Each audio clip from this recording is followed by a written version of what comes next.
One of the things I always advise when I'm mentoring and coaching someone and they're getting ready to build out their first project schedule, I say, please, if you don't remember anything else that we talk about today regarding you building out this schedule, remember this one thing: do not, and I do repeat, do not go into a silo situation, meaning do not lock yourself in a room or take yourself offline or put yourself in a meeting to go build out this schedule by yourself.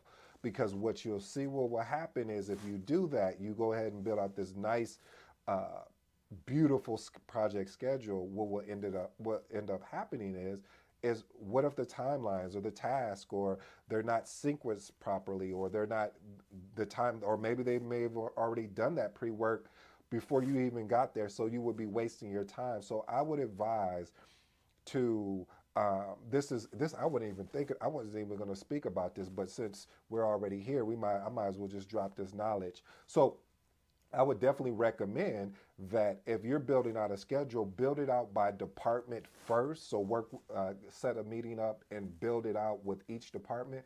Then have a facilitated meeting, which is a bigger meeting with all of the departments together, and then go through it at a high level to make sure everyone understands it.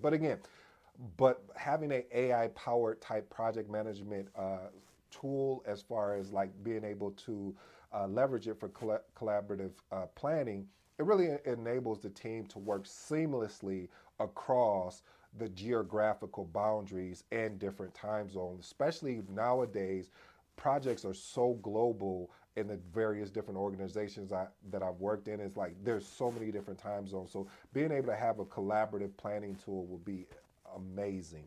Point number 4: managing complexity.